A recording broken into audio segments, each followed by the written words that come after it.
আপনি নিরপেক্ষ দৃষ্টি দিয়ে বলেন, আজ বাংলাদেশে যারা জীবিত তাদের সামনে কোরআনের আলোচনা করা এখন কি সহজ না কঠিন? কঠিন। যেই লোকটা অনুমতি দিতে চাই না থানা থেকে, কালকের দিন পরে আমার মাহফিল আছে কুমিল্লা, এখন বন্ধ করে দিয়েছে। জোরে বলেন সুবহানাল্লাহ।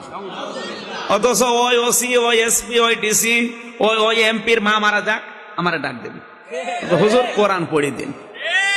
ওরে বেটা, যাদের কোরআন শোনানোর দরকার ছিল তাদের তো তুমি বন্ধ করে দিলে, আর তোমার মা মারা গেছে, এখন কোরআন পড়ে দাও। আপনি কেন না বললেও আমি জানি কেন।